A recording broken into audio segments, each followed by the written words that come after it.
शुरू। तो आइए आप लोग, कैसे हैं आप लोग, कैसा चल रहा है, कहाँ हैं आप लोग? 8-5 हो गया। हम्म। तो जो भी क्लासेस चल रही हैं यहाँ, वो सभी क्लासेस बहुत ही महत्वपूर्ण है और उन क्लासेस को आप नियमित रूप से अटेंड करिए और फिर 2-4-5 दिन नियमित रूप से अटेंड करिए और उसके बाद आप देखिए कि प्रश्न जो हैं, एक टॉपिक अटेंड कीजिए। मैं ये नहीं कह रहा हूँ कि आप निश्चित रूप से इस क्लास को अटेंड करें, लेकिन एक टॉपिक अटेंड कीजिए किसी भी विषय का, जो भी क्लासेस चल रही हैं, और फिर आप उस टॉपिक संबंधी आप क्वेश्चन बैंक से उठा के प्रश्न देखिए और फिर आपको अंदाज़ा लगेगा कि क्लासेस कैसी चल रही हैं। ऐसे क्या बताया जाए, तो ऐसे हम जो बताएंगे उस पे आप भरोसा कर सकते हो तो करें, हमारे बताने पे भरोसा ना करें, हमारे पढ़ाने पे भरोसा करें और यहाँ जो क्लासेस चल रही हैं उन पे भरोसा करें। मेन उद्देश्य आपका सिलेक्शन है और जो क्लासेस चल रही हैं उसी को केंद्रित करके चल रही हैं। इस समय जो क्लासेस आपकी इतिहास की है वो नेट, जीआरएफ, टीजीटी, पीजीटी इसको लेके है। तो इसमें हम लोगों ने इतिहास में जिन चीज़ों की बात की थी वो चीज़ें, कुषाण साम्राज्य हम लोगों ने शुरू किया था और कुषाण साम्राज्य को ही आगे बढ़ाने की बात है। अखंड प्रताप नमस्ते, रमेश कुमार जी गुड इवनिंग, देवदत्त जी गुड इवनिंग।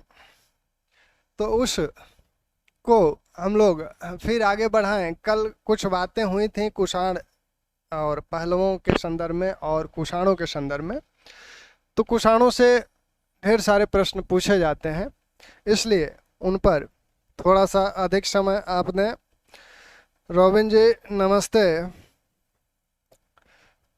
तो कुषाणों में हम लोग ये देखे थे कि कुषाण आए कहाँ से थे और वो देखा गया था कि यहाँ से कांगशू और नागसिया चीन के उत्तरी प्रांतों से वो भारत में आए थे। हालांकि वहाँ से वो पहले इली नदी घाटी आए, फिर वहाँ से सिरदराय घाटी में आए और फिर उसके बाद आपके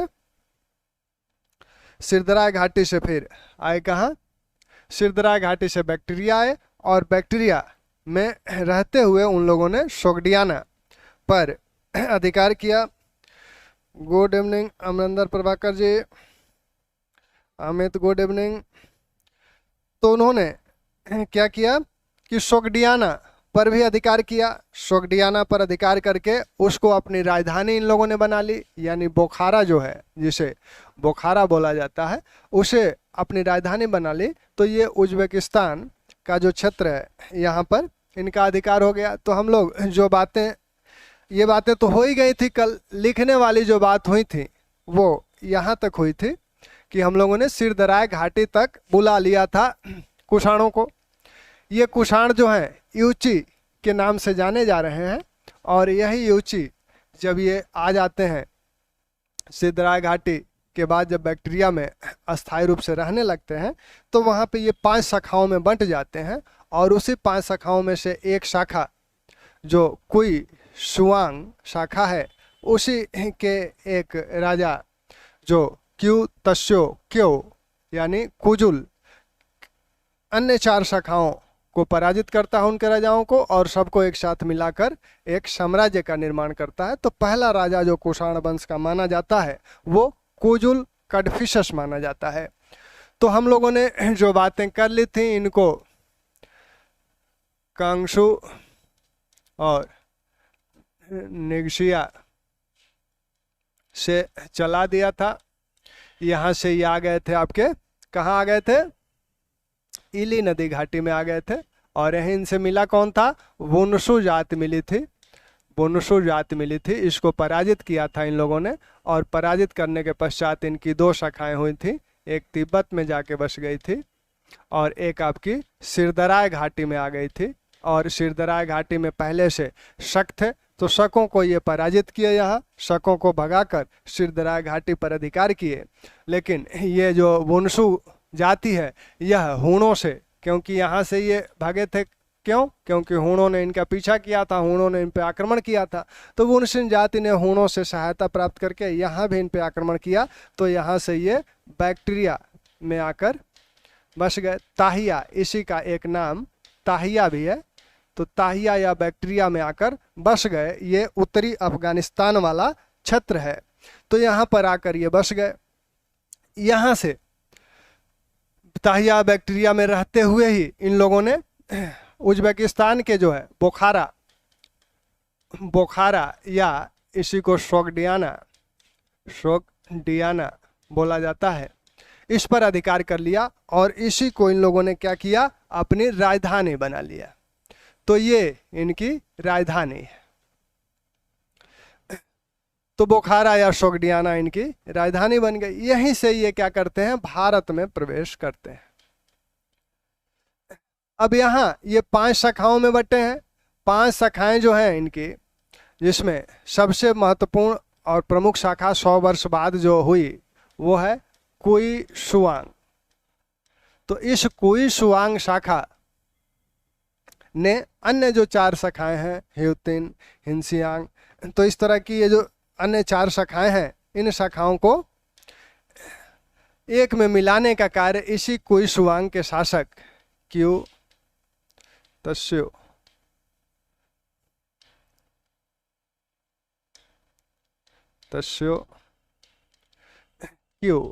क्यों यानी कुजुल करता है। और यही कुजुल कडफिसेस कुषाण वंश का पहला शासक माना जाता है, प्रथम शासक है। यह भारत में इसका अधिकार अभी नहीं है, काबुल तक के क्षेत्र पर इसका अधिकार है। तो काबुल तक के क्षेत्र पर इसका अधिकार है, यानी लगभग पूरा अफगानिस्तान इसके क्षेत्र में है।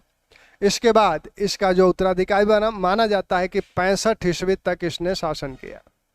65 ईस्वी तक यह राजा था। इसके बाद इसका पुत्र भीम कडफिसेस राजा बना। भीम कडफिसेस राजा बना। भीम कडफिसेस का जो शासनकाल माना जाता है 65 से 68 ईस्वी माना जाता है, 78 ईस्वी माना जाता है। ठीक, यहाँ तक ठीक है। Praveen Dubey ji good evening. आशुतोष जी नमस्कारम। तो ये जो माना जाता है कि कुजुल कडफिसेस इस वंश के पहले शासक हैं, लेकिन भारत के शासक नहीं हैं। भारत पर इन्होंने अधिकार नहीं किया था। भारत पे जो सबसे पहले अधिकार करने वाला शासक है वो आपका है भीम कडफिसेस। भीम कडफिसेस ने तियनचू पर अधिकार किया। चीनी स्रोत ये कहते हैं, विशेषकर हाउ हांसू जो फान ए की रचना है हाउ हांसू, उससे यह ज्ञात होता है कि इन्होंने तियनचू यानी जो सिंध नदी का सिंचित क्षेत्र पंजाब वाला है उस पर अधिकार किया। सिंधु नदी से सिंचित पंजाब का क्षेत्र, इसे तियनचू चीनी साहित्य में बोला गया है। तो इस क्षेत्र पर इसने अधिकार किया, तो इस तरह से यह भारत में प्रवेश कर गया। तो भारत में प्रवेश करने वाला पहला कुषाण शासक, भारत पर अधिकार करने वाला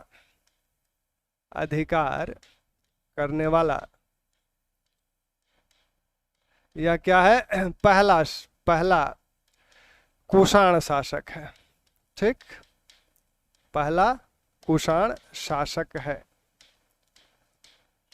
हालांकि यह कुजुल कडफिसेस का पुत्र है, तो कुजुल कडफिसेस के विषय में भी थोड़ा सा जान लिया जाए कि कुजुल कडफिसेस ने क्या किया था।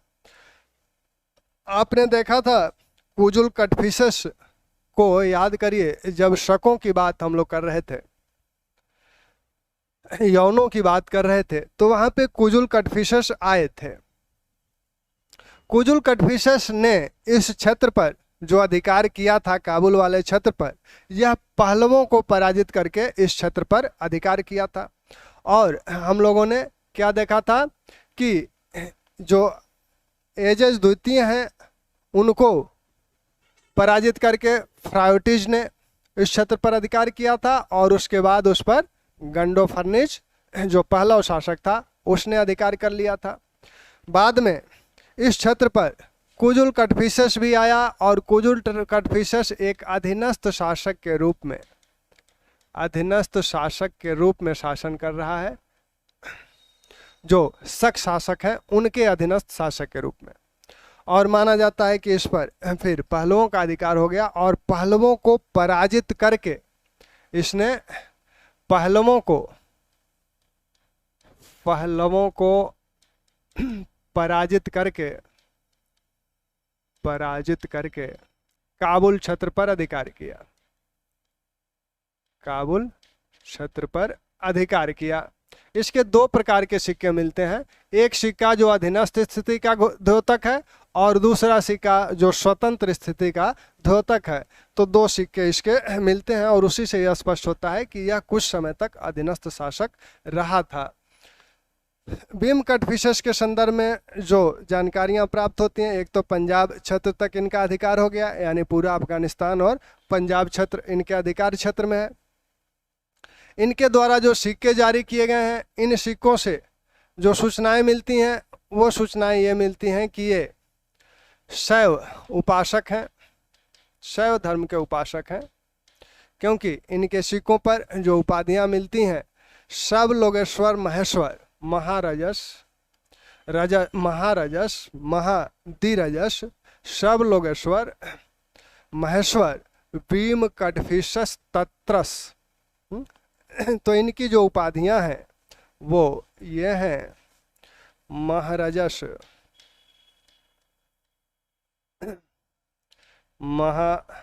महाधिरजस सब लोगेश्वर सर्व लोगेश्वर सब लोगेश्वर। इसके बाद इनकी शैव धर्म संबंधी जो उपाधि बोले थे वो क्या बोले थे? सब लोगेश्वर भीम कटफिशस महेश्वर सब लोगेश्वर महेश्वर भीम कटफिशस तत्रास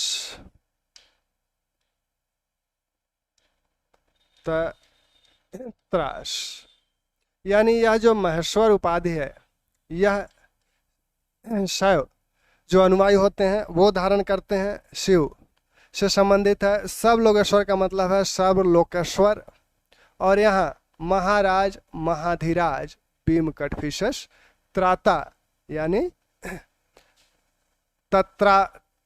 तत्रारस का मतलब है त्राता। तो ये इतनी बड़ी इनकी उपाधि है, इनके स्वर्ण सिक्कों पे ये उपाधि है। तो ये शैव उपासक हैं, यह बात इनसे निश्चित हो गई इस उपाधि से। इनके सिक्कों पर विभिन्न प्रकार के शैव धर्म संबंधी अंकन हुए हैं, शैव धर्म से संबंधित जो चिन्ह हैं, जैसे त्रिशूल का, नंदी का, तो इस तरह के चिन्ह इनके सिक्कों पर भी मिलते हैं।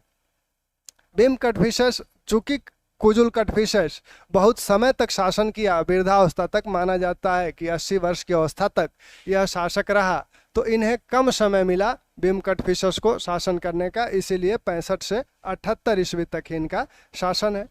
इसके बाद के जो शासक हैं वो आपके कनिष्क हैं। कनिष्क के विषय में आपने कल देखा ही था कि ढेर सारे विवाद हैं। तो कनिष्क की तिथि को लेके, राज्यारोहण की जो तिथि है, राज्यारोहण की तिथि संबंधी जो विवाद हैं, उन विवादों की चर्चा कल हो गई थी। उससे संबंधित जो तथ्य हैं उनको देख लें। फ्लिट और कैनेडी, फ्लिट और कैनेडी मानते हैं क्या? 57 ईसा पूर्व इनका राजारोहण की तिथि यानी विक्रम संवत, विक्रम संवत की ये तिथि मानते हैं। आरसी मजुमदार, आरसी मजुमदार 248-49 ईस्वी की तिथि मानते हैं। यह कौन सी तिथि है? कलचूरी संवत, कलचूरी संवत। इस संवत को चलाया किसने था? आभीर शासक जो ईश्वर सेन है उसने इसको चलाया था इस संवत को। तो ये मानते हैं कि ये तिथि इनकी है। वैसे ही धर्मिशन, धर्मिशन क्या मानते हैं? वो मानते हैं कि 144 ईस्वी इनकी तिथि है। फिर आपके मार्शल तिथि कौन सी मानते हैं? 125 ईस्वी इसकी तिथि मानते हैं। और वास्तविक तिथियां जो हैं आपकी राय चौधरी, बनर्जी, फर्ग्यूसन, फर्गुसन, ये लोग कौन सी तिथि मानते हैं? 78 ईस्वी। इसी 78 ईस्वी को लेकर क्या हुआ था? इसी 78 ईस्वी को लेकर लंदन में कनिष्क के तिथि निर्धारण, कनिष्क के राज्यारोहण की तिथि निर्धारण के लिए लंदन में 1913 और 1960 में दो सम्मेलन आयोजित किए गए थे।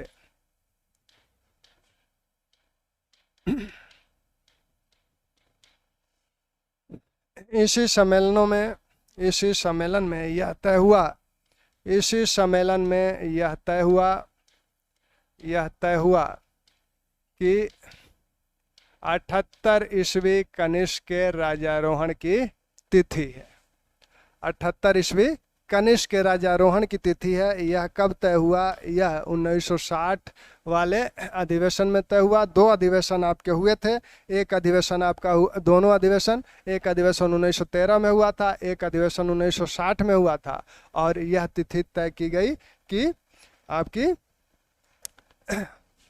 78 ईस्वी कनिष्क के राजारोहण की तिथि है। यानी कुषाणों के सिक्कों और लेखों पर जो ये अंक लिखे हुए हैं, इन अंकों का मतलब है कि 78 ईस्वी से ये शुरू होता है और 78 ईस्वी से शुरू होगा तो 78 ईस्वी से कनिष्क का कार्यकाल शुरू होगा और 23 वर्ष का कार्यकाल है कुल मिला के। तो 78 में 23 आप यहाँ जोड़ दें तो 101 ईस्वी तक कनिष्क का कार्यकाल माना जाएगा।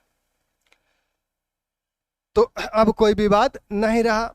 78 ईस्वी अब जो सर्वमान्य है वो 78 ईस्वी कनिष्क की राजारोहण तिथि है।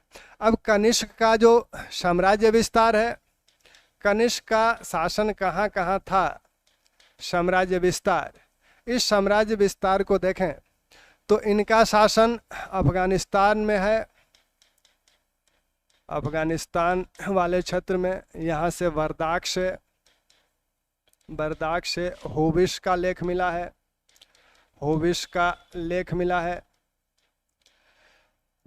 बर्दाक से होबिश का लेख मिला है। वेनसांग के अनुसार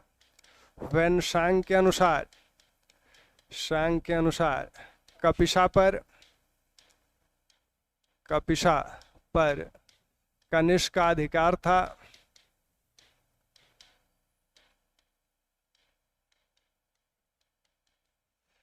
तक्षशिला में इनके अधिकार की पुष्टि हो जाती है। मार्शल ने तक्षशिला की खुदाई करवाई है, ये बात भी ध्यान रखिएगा। तक्षशिला की खुदाई किसने करवाई है? मार्शल ने यहाँ उत्खनन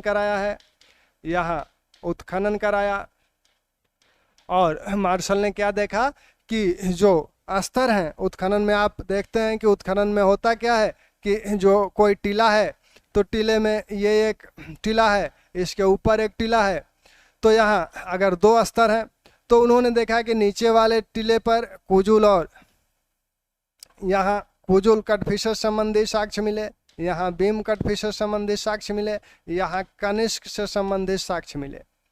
तो ये तय हो गया कि पहले कुजुल हैं, उसके बाद भीम कटफिशर हैं, फिर कनिष्क हैं। तो यह जो विवाद था 57 ईसा पूर्व राजारोहण की तिथि पे, ये यही बात आती थी कि कनिष्क इनके पहले का वंश है, लेकिन तक्षशिला की खुदाई से स्पष्ट हो गया कि कुजुल के बाद कनिष्क वंश आता है, कनिष्क कुल आता है। तो अगर ये कहा जाए कि कुजुल के बाद कनिष्क वंश आता है या कनिष्क कुल का शासन होता है, यह कहाँ से पता लगता है? तो इसके पता लगने का जो प्रमाण है वो आपका तक्षशिला से, और तक्षशिला की खुदाई उत्खनन किसने करवाया? मार्शल ने करवाया। तो यहाँ तक्षशिला से ये बातें, अब तक्षशिला से कनिष्क के सिक्के आदि मिले हैं, तो तक्षशिला पर कनिष्क का अधिकार रहा ही होगा। तो ये बात इस उत्खनन से स्पष्ट हो गई।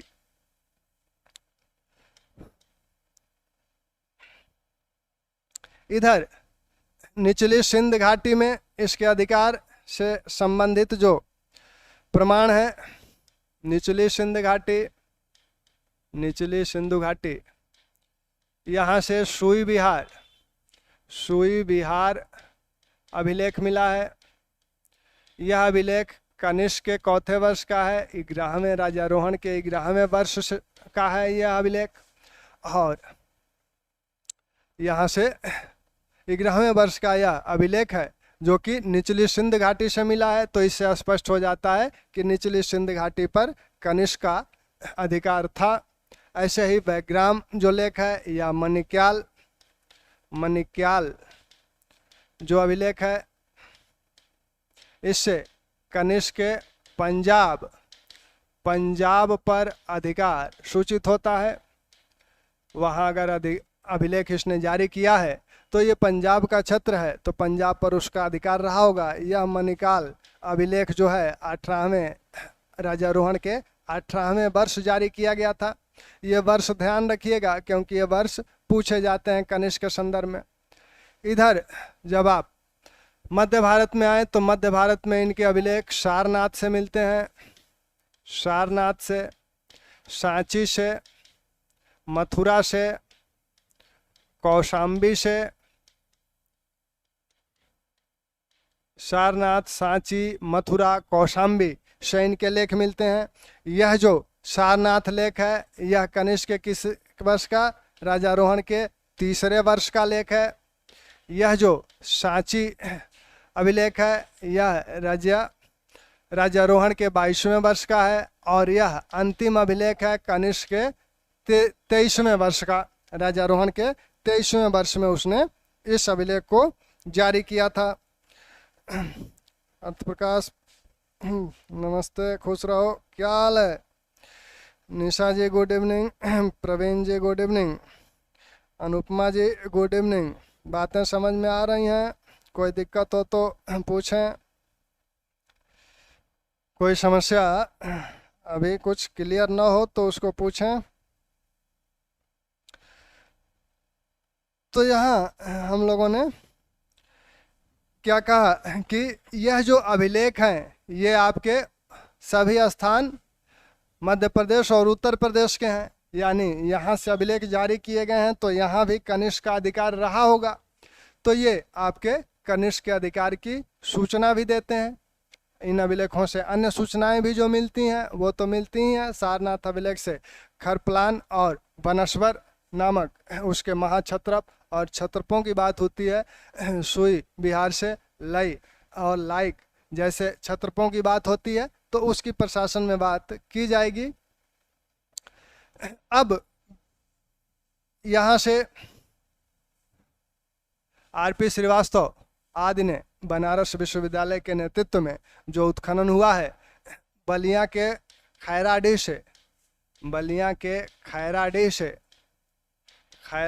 से एक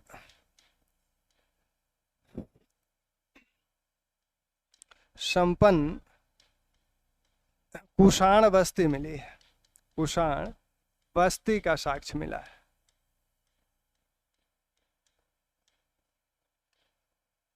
तो बलिया वाले क्षेत्र पे भी इसका अधिकार रहा होगा। तो यहाँ से भी इसे बस्ती का साक्ष्य मिला है। कहाँ से? बलिया के खैराडीह से।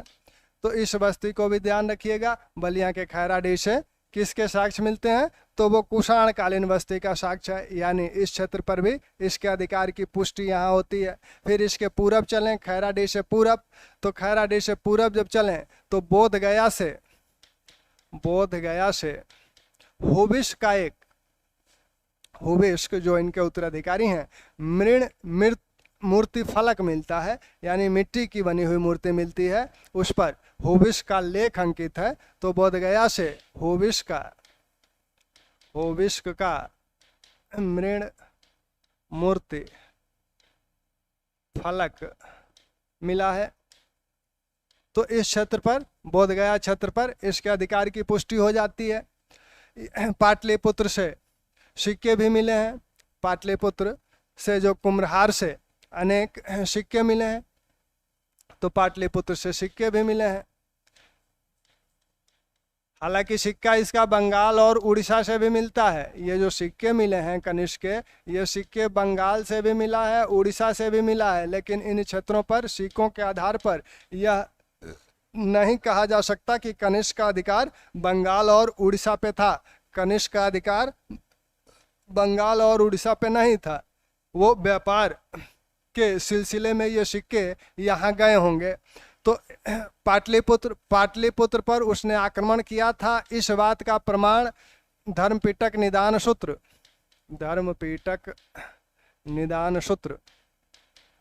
से मिलता है। धर्मपीटक निदान सूत्र में यह कहा गया है कि कनिष्क ने पाटलिपुत्र के राजा पर आक्रमण किया और उसे पराजित किया तथा युद्ध हार जाने के रूप में 1 लाख स्वर्ण मुद्रा लेने की बात हुई। लेकिन वह राजा क्या किया कि उसने, राजा का नाम नहीं मिलता है तो उसके राजा के नाम की खोज न करें, तो उसने क्या किया कि एक अद्भुत मुर्गा और आपका एक लेखक या विद्वान अश्वघोष को दिया और बुध का भिक्षा पात्र,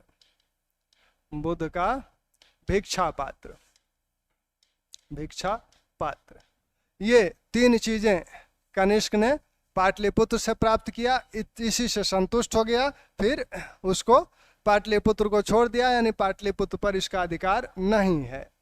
यानी अधिक से अधिक आप यहाँ उत्तरी बिहार, हालांकि दक्षिणी बिहार का भी एक क्षेत्र बोध गया से इसके अधिकार की पुष्टि होती है, तो बिहार वाले आधे बिहार का क्षेत्र इनमें शामिल कर सकते हैं। उत्तर प्रदेश का जो पूर्वी उत्तर प्रदेश क्षेत्र है यह इसके अधीन है। इधर आपका कश्मीर के विषय में कल्हड़ अपनी राजतरंगिणी में कहते हैं, राजतरंगिणी इनका ग्रंथ है, इसमें कहते हैं कि कनिष्क का यहाँ अधिकार था और इसने कनिष्कपुर नामक नगर बसाया था, और कश्मीर में होबिस्कपुर नामक नगर भी था। तो कनिष्कपुर और होबिस्कपुर ये दोनों नगर कश्मीर में थे। ये होबिस्क द्वारा बसाया गया था और ये कनिष्क द्वारा बसाया गया था। तो इससे यह स्पष्ट है कि यहाँ कुषाणों का अधिकार था और इस अधिकार को सबसे पहले कनिष्क ने स्थापित किया होगा। तो साथ में कनिष्क के शासनकाल में ही चौथी बौद्ध संगीति होती है। चौथी बौद्ध संगीति कनिष्क के शासनकाल में हुई। तो इस संगीति कहाँ हुई थी? यह कश्मीर के कुंडल वन में हुई थी, कश्मीर के कुंडल वन में हुई। तो यह भी प्रमाण है कनिष्क का कश्मीर पर अधिकार का।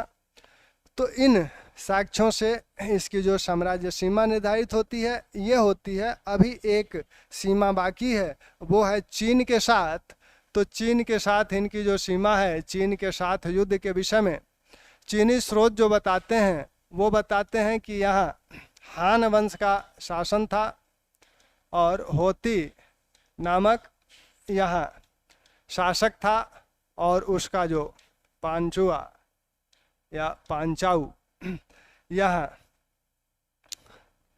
इसका सेनापति था।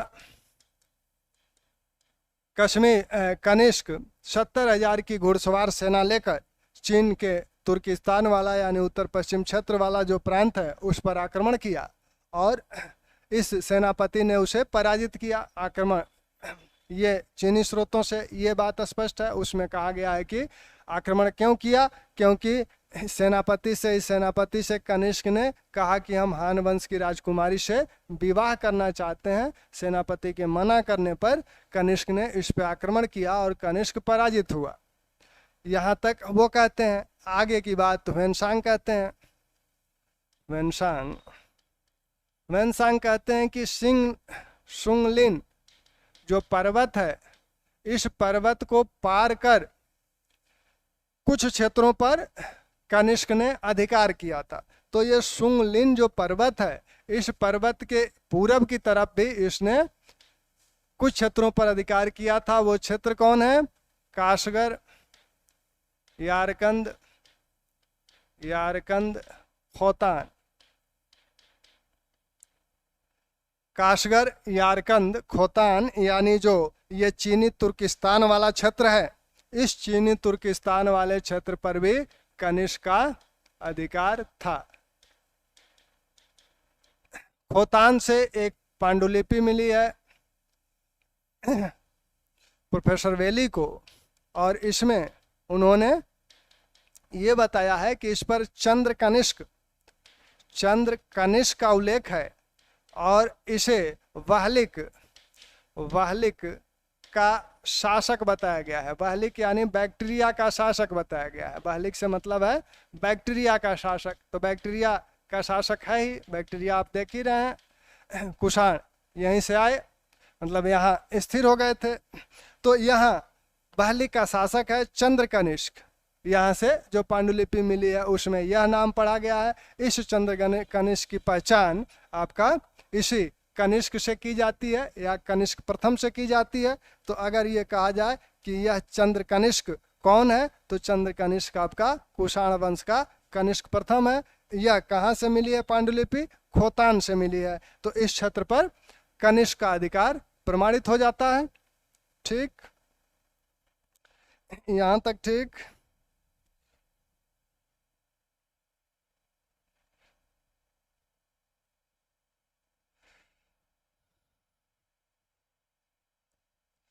ठीक है, क्लास जो है थोड़ा सा स्वास्थ्य का ध्यान रखें, क्योंकि मौसम परिवर्तित हो रहा है तो उसमें थोड़ी सी समस्याएं आ सकती हैं, और जल्दी स्वस्थ हों, ठीक ना। तो आपके वाहलिक यानी बैक्टीरिया के शासक चंद्र कनिष्क का अधिकार खोतान पर है। यह बात यहाँ से स्पष्ट हो गई उस पांडुलिपि से।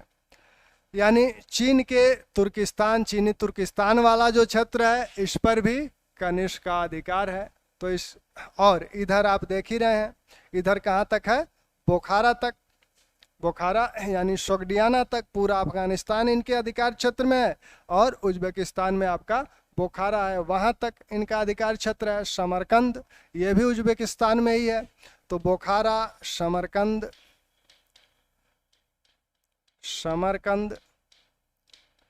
ये भी कनिष्क के अधिकार क्षेत्र में है, और इसीलिए इसको देखकर मध्य एशिया के ये क्षेत्र हैं, तो इसको देखकर ये कहा जाता है कि कनिष्क का जो कुषाणों का साम्राज्य है या कनिष्क का साम्राज्य है वह एक अंतरराष्ट्रीय साम्राज्य था। ठीक, तो कनिष्क की साम्राज्य सीमा अब हम लोग कहाँ से निर्धारित करें? उत्तर में आपका उज्बेकिस्तान यानी बोखारा, समरकंद, इधर आपका चीनी तुर्किस्तान,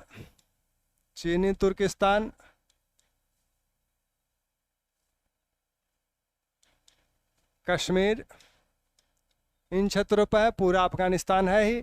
इधर आप आएंगे तो बिहार, पूर्वी उत्तर प्रदेश, इधर आप देख रहे थे कि नर्मदा तट पर सांची तक भी इनका अधिकार था, तो यहाँ जो है सो विंध्य या नर्मदा क्षेत्र तक।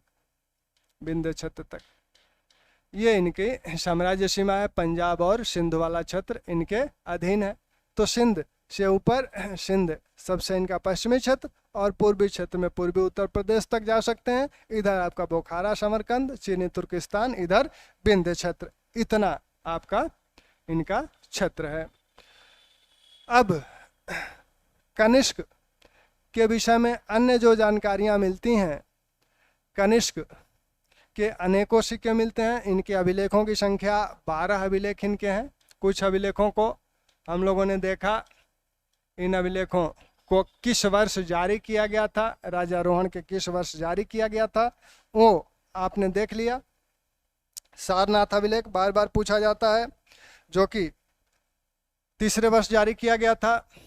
आपका जो सुई विहार अभिलेख है वो 11वें वर्ष उनके राजारोहण के। मनिक्याल पंजाब का जो अभिलेख है वह आपका उनके राजारोहण के 18वें वर्ष जारी किया गया था। इसी तरह से आपका सांची जो अभिलेख है 22वें वर्ष। मथुरा अभिलेख सबसे अंतिम अभिलेख माना जाता है और वह 23वें वर्ष जारी किया गया था। ठीक,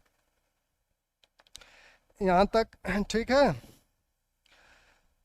अब कल की कुछ बातें हो जाएं। कल पहलव वंश का संस्थापक कौन था? पहलव वंश का संस्थापक कौन था? पहलव वंश का संस्थापक कौन था?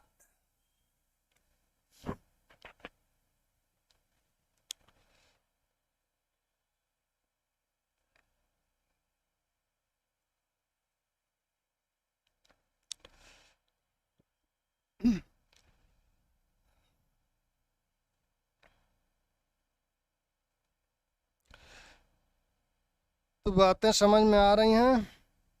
इतना तो दिख रहा है आप लोगों को कमेंट से। तो ये बताएं भी, पहलव वंश का संस्थापक कौन था?